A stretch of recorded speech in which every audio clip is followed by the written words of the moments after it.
Welcome to Leadership Talk, the official Waymaker podcast, where we explore how your organization can achieve more by doing less.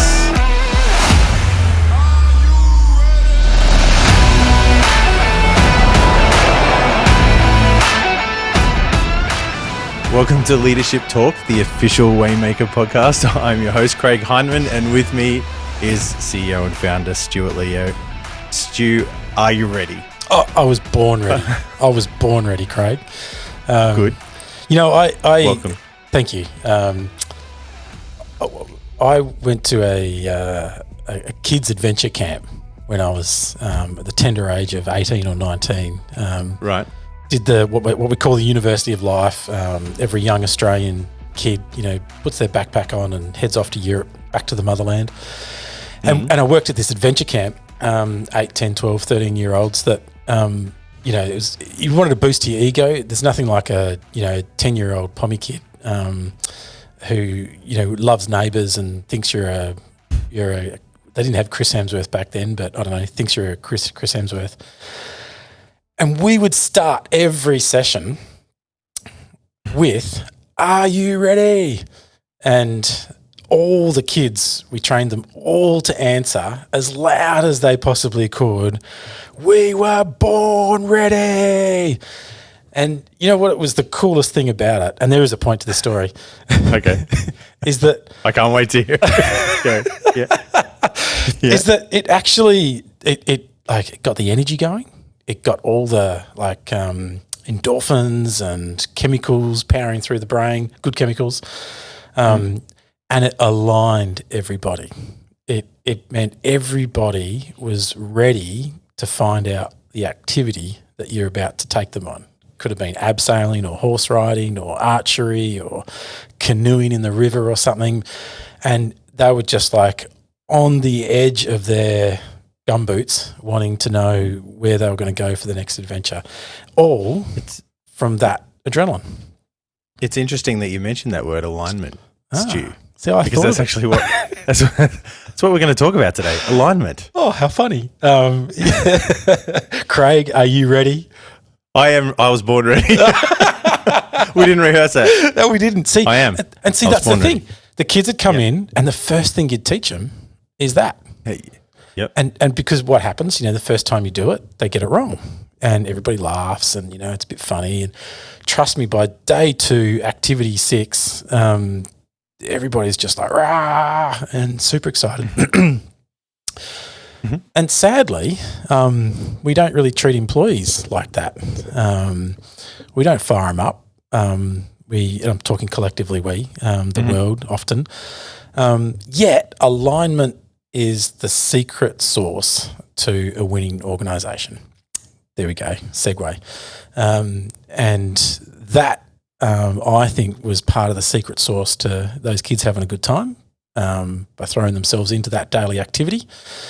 Yeah. And it's part of the secret sauce of building winning organisations, alignment. You want to prove your thesis there, Stu? Do I need to? A bunch of 13-year-olds don't just prove that? No. Prove it. So, well, look, research tells us from GALLUP, and look, it's probably pre-COVID, so it could be worse, could be better, that around 70% of current employees are not fully engaged, are not ready for their day, if I can use that language. And that's a pretty alarming statistic. I remember reading that for the first time with a team of 15, 20 in our consulting business, looking out across the room and going, right, that probably means 15 people out there are not engaged if we're the standard out there in the workplace.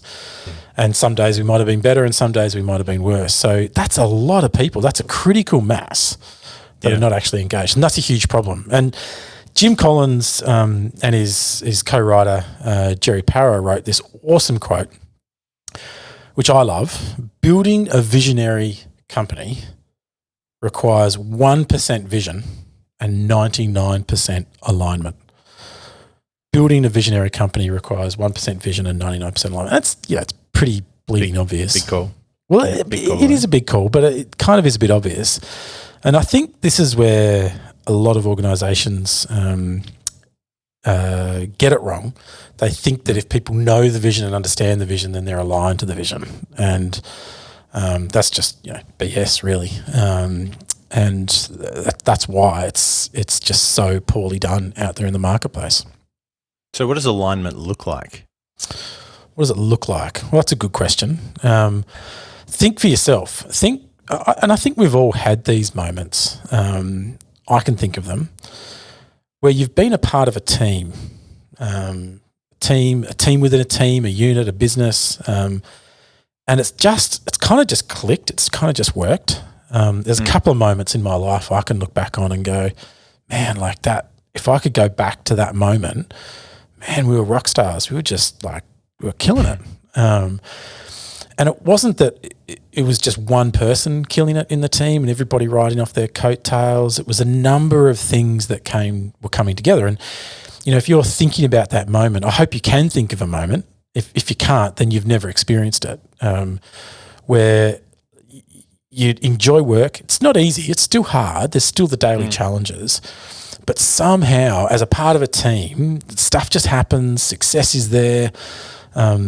It's working. If something goes wrong, then other people are around you to actually get it right, because you've all got this alignment to where you're going and what you're doing, and you're not thinking about yourself. You're not thinking about your performance. You're thinking about where you're going as a team, and that's what matters most. And that's a really special kind of feeling. Can you do you have moments where you think of that? Past workplaces or teams or rock and roll bands in your instance? Yeah, well, that's just it's everyone moves together. It's like that whole idea of the flock of birds. I think you talked about a couple of episodes ago, where everyone just kind of moves together, right? It happens. It's not like it's not like it's passed down the chain, and this delayed response or anything like that. It all happens together almost. Magically. It's almost magic. Yeah, magic. Yeah. Yeah.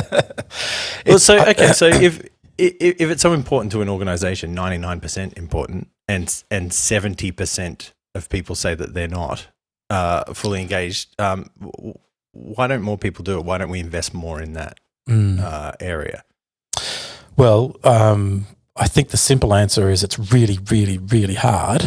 And we should just point out that stat I said before around GALLUP. It's a symptom of a lack of alignment. Okay.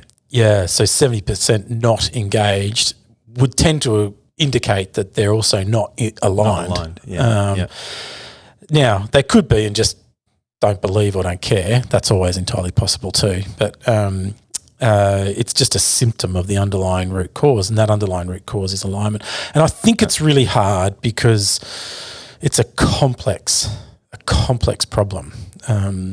If you haven't, we should do a session. We haven't done it in this podcast.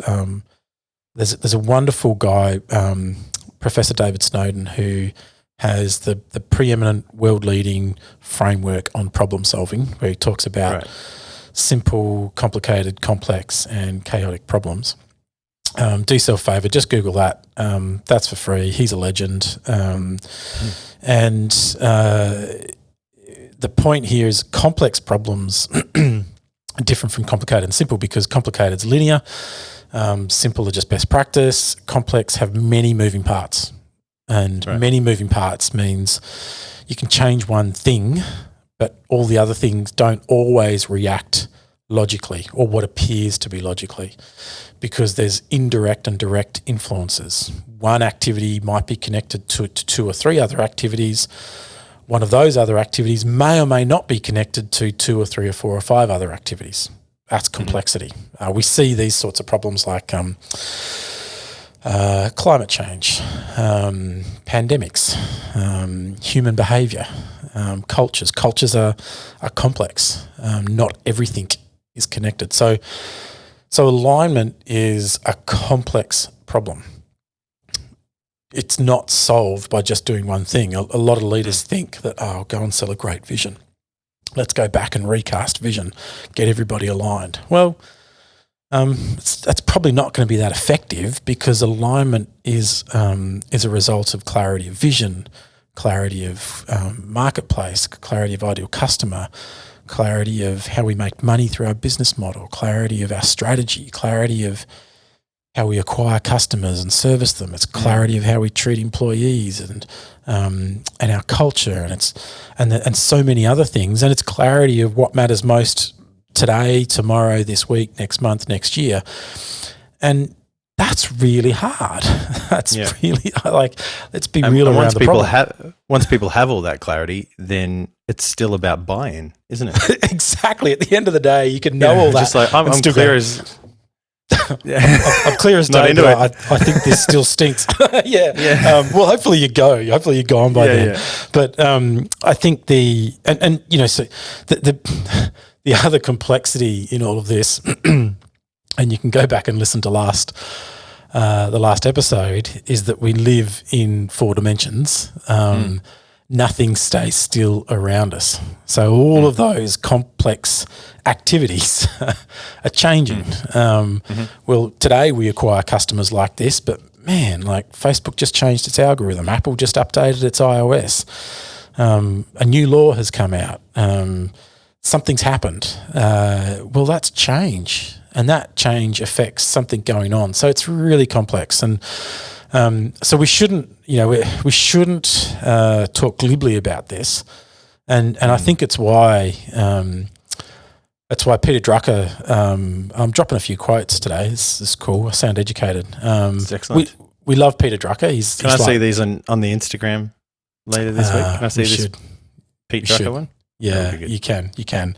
I'll have my people talk to Instagram's people. Peter Drucker said, strategy is a commodity, execution is an art. He's 100% right. Like, it's not hard to write a strategy or to identify a strategic position. That's not that hard. But getting there, wow.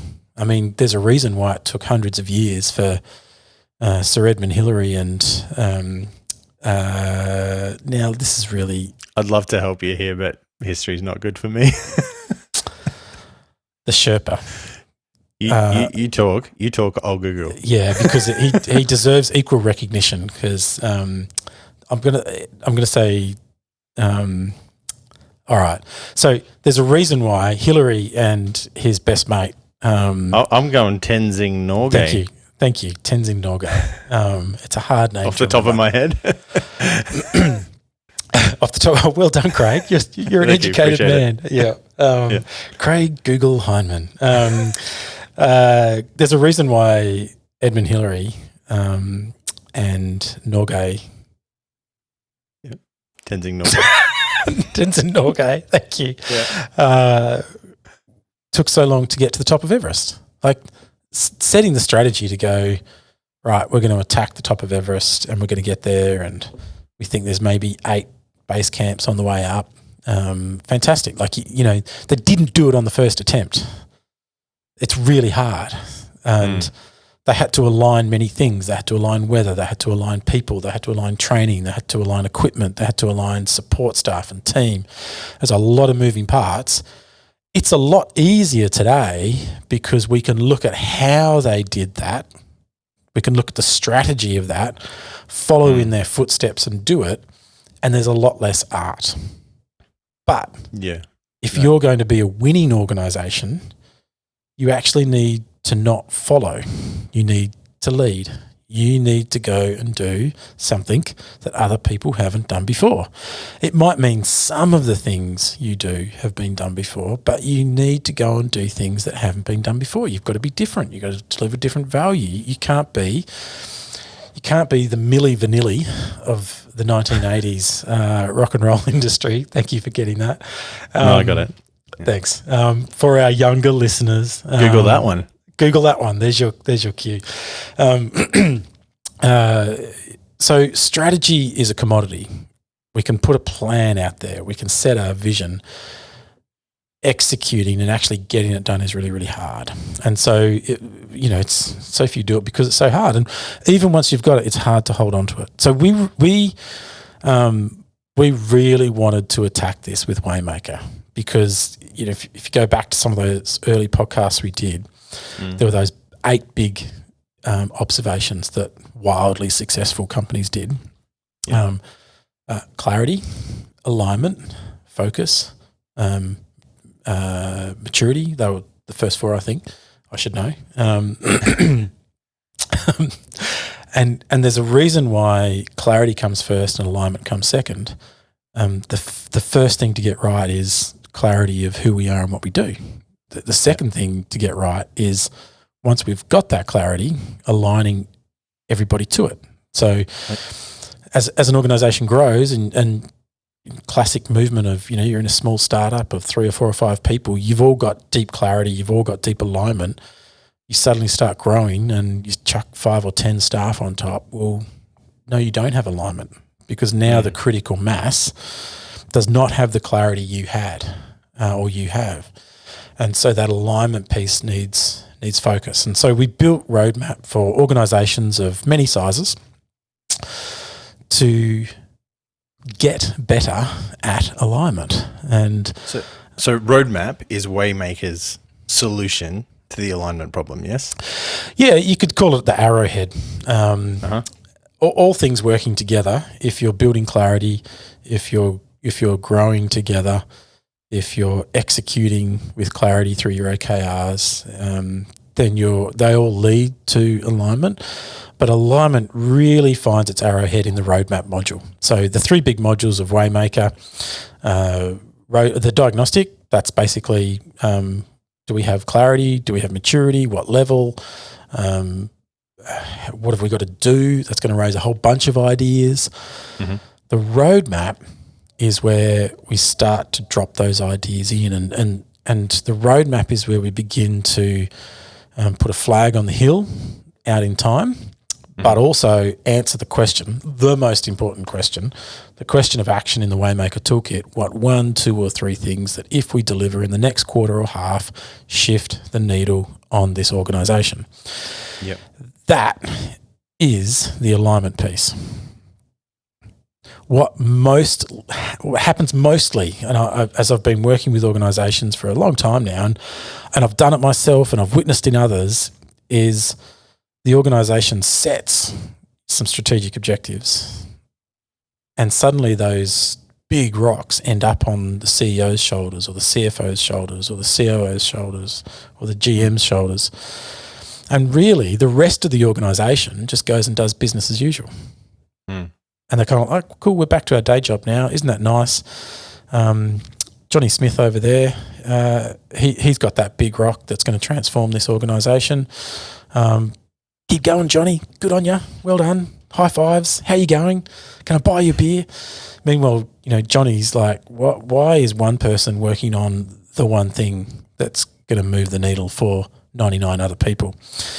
And so we get the alignment piece wrong. We get the strategy bit right. This is the thing we got to do, and then we get the alignment bit wrong. And so the roadmap helps people see the 1, 2 or 3 things, but then align, self-align or instructional alignment through your own personal goals to say, well, in my day-to-day, does my day-to-day support that? If so, how? Does it not support that? Should I be supporting that? How do I support that? Because if it takes 100 hours to shift this organisation forward doing something, and one person has to do it, well, that's a big load. But if 50 people have to do it, well, that's a light load. So the roadmap is that integral piece of alignment. That's awesome. In the not-for-profit sector where I spent a lot of time, we would talk about this idea between owners and hirelings. This old adage that you're either like a paid worker that doesn't necessarily, align themselves with the vision and strategy and all the rest of it, or this is actually my thing. This is something that I own, and I have a different attitude towards it. Like this owners hirelings type thing. Does that kind of like resonate in terms of the alignment process? Like ultimately we want a bunch of owners, right? Yeah. I think this idea of owner hireling. No. Sorry.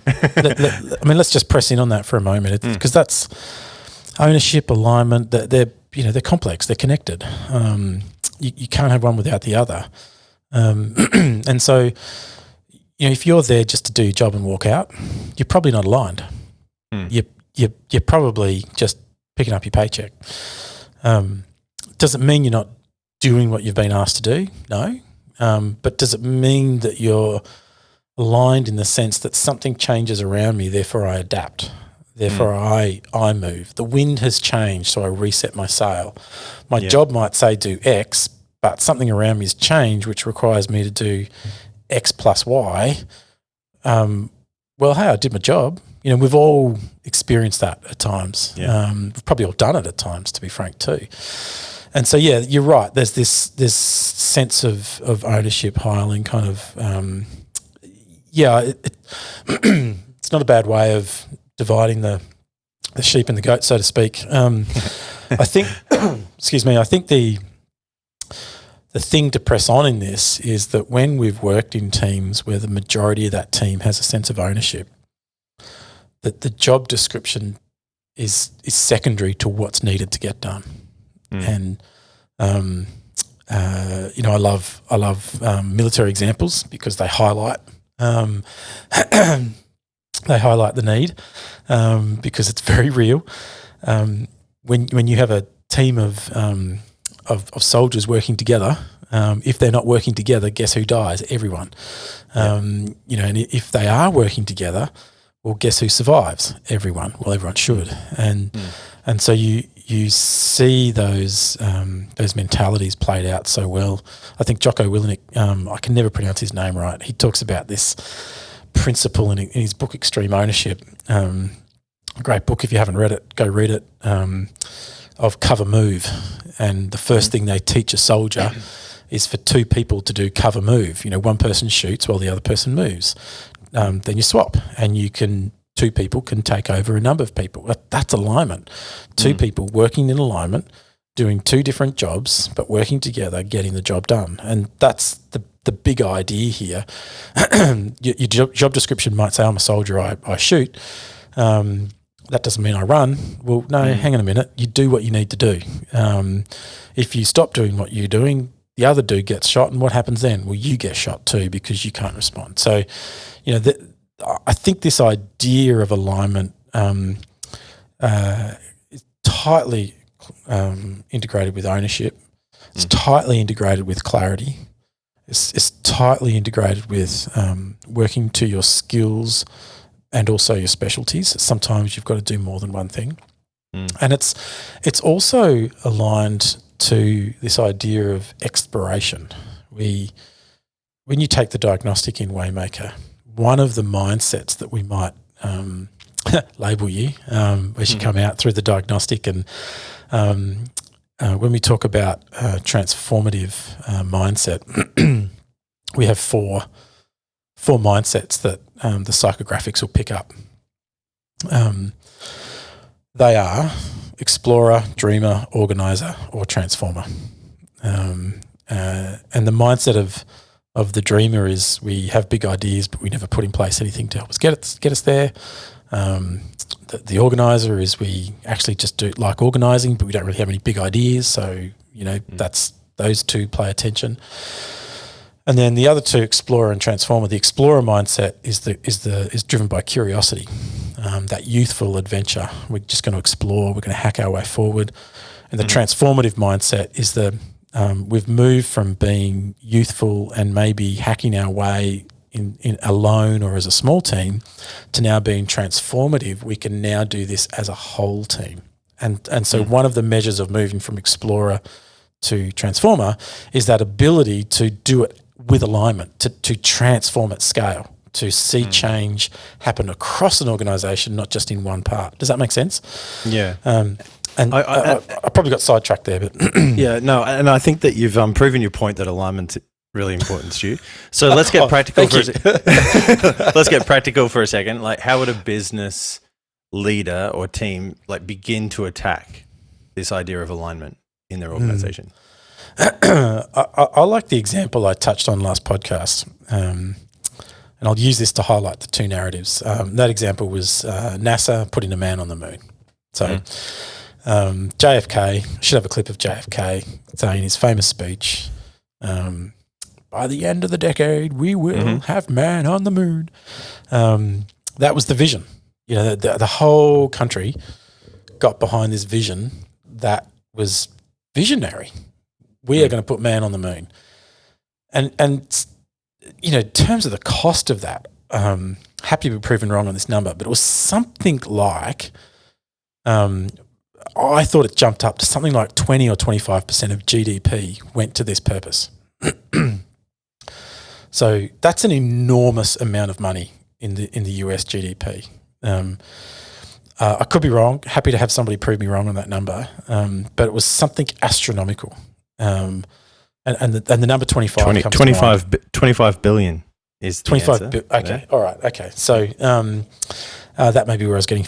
Either way, a huge amount of time, effort, capital, resource across the country went to achieving this goal. And that meant that it wasn't just NASA working on this, like all the secondary and tertiary industries was going towards this goal. Now, what's my point here? Traditionally, we attack goals like this through traditional waterfall approach. That's our goal. Let's work backwards. That means we've got to do this, and then we've got to do that, and then we've got to do that, and then we've got to do that. The opposite, that's very tech driven and quite hard, is the agile, which is let's just do what we can achieve and let's not worry too much about that end goal. Let's just make what's relevant and move our way through in agile. I'd like to suggest that our roadmap best works with a bit of a hybrid approach, sort of an 80-20 or a 70-30, however you want to kind of set it up. We like the idea of the big goal. Let's put a man on the moon. Clarification of what that really means. Well, that's the big idea. But actually, the reality of that big idea wasn't just put a man on the moon. It was send a man to the moon, have him land on the moon in another spaceship safely, have him get back on that spaceship, connect with another spaceship that's flying around the moon, and then that connected spaceship fly back to Earth and land without killing man. Does that make sense? That's a big difference. So the really exciting thing about that journey, putting man on the moon, which actually involves sending a man to the moon, landing him without killing him, putting him back on and sending him back to Earth without killing him, was that it had never been done before. And if we think about that comment I made earlier, that we've got to do interesting things, we've got to lead, not follow, then we've got to put men on the moon and get them back to Earth again safely. So all of the compartments of doing that were just theory. Yep. It had never been proven. Once they got on the journey, all they were doing was being aligning and calibrating to the next step of the journey. And everybody was focused in on that. So it wasn't like, I was the lunar landing module dude and I've done my bit, so I'm off. See you later, guys. Good luck with the trip. No. The lunar landing module dude had developed the lunar landing module to land on the moon, and he was still sticking around making sure that his skill set was applicable to whatever needed to happen along the way. And whilst this wasn't the man on the moon trip, which I think was Apollo 13, there's that famous movie with Tom Hanks and I don't know, Ed Harris. The other two names. Thank you, Ed Harris. Ed Harris and his waistcoat, Apollo 11, where they didn't put man on the moon. The thing had not catastrophic, but a significant failure on the way to the moon, and they had to do their flyby around the moon in a broken spaceship and head back to Earth. And the great story out of that was how the different teams came together to solve the problems hour by hour to get man back to Earth to make it a successful mission. And that's kind of what we're talking about here. Don't worry about the nth degree, worry and align to what needs to happen in the next short-term period. And if we can do that well, and everybody's focused on that with an understanding of what the big idea is and what success looks like, then who really cares what happens next year, because we don't know. There could be another pandemic. There could be a bomb drop. There could be a financial crisis. Who cares? What we can do is today, next week and next month, let's focus on that and let's deliver that successfully. So what's my role in that? Then let's lift our eyes back up to the near future. Does that make sense? Yeah, so to summarize, you're saying that everyone in the organization can contribute to the next step of the journey. Yeah? Yeah. That's where you see alignment, or that's how you begin to see alignment, where everybody in the organization can begin to see it. And what I'm saying is if you just, using the moon example, if you said, no, my job is just the lunar module, then you would never contribute to the other problems going on around the entire journey. And that's not what an aligned team does. An aligned team contributes to the whole whilst doing their bit. And when one part of the team has to go off and do something over here, another part of the team can backfill. It's, everybody uses sporting examples. I love football, proper football, soccer. AFL. No, proper football, my friend. And if you sent 11 men out onto the field and said, don't worry, just the centre forward and just the centre midfield and just the centre back know the game plan and the strategy and they're aligned, don't worry about everybody else, well, you're not going to have a very good team. You want your team to understand how to play as a team. And that means if suddenly the game called on everybody pulling back in defence, everybody would pull back in defence. It might mean everybody pushing forward to attack. And I mean, I grew up as a kid watching Premier League football and excited by the Manchester Uniteds of the world. And there was a goalkeeper in the 1990s called Schmeichel. Schmeichel? I think that's his name. A Danish guy. Phenomenal goalkeeper. He played for Manchester United, and his real fame was that if it was the last few minutes of the game and they were behind, where was he? He wasn't in the goals. He was actually up on the forward line, and he scored a goal every now and then. And what he was doing was he was playing the role required for the moment, not playing to his job description. And that's what team alignment is. And so many times that team got the ball across the line. Why? Because the other team was kind of disoriented. What's the goalkeeper doing up here? What's going on? What's about to happen? And they were distracted and they're suddenly not playing to they're not aligned. And the minute they're not aligned, well, your aligned team will just make mincemeat of the others. And so even though he didn't score many goals doing that, boy, oh boy, did he create the chances? Absolutely. And that's what an aligned team does. An aligned team is quite happy to do what it takes to get the job done in the moment that requires it. That's excellent. Peter Schmeichel is the guy's name. Thank you. Thank you. I always knew you were a secret proper football player. I was, yeah, that's right. Yeah. That's the crux. The aligned team is the team that is prepared to do what it takes in the moment, regardless of their job description. Great. Write that down. So, Stu, ultimately then, a CEO, business leader, they're listening to this and they're going, all right, how do I find out if I've got alignment?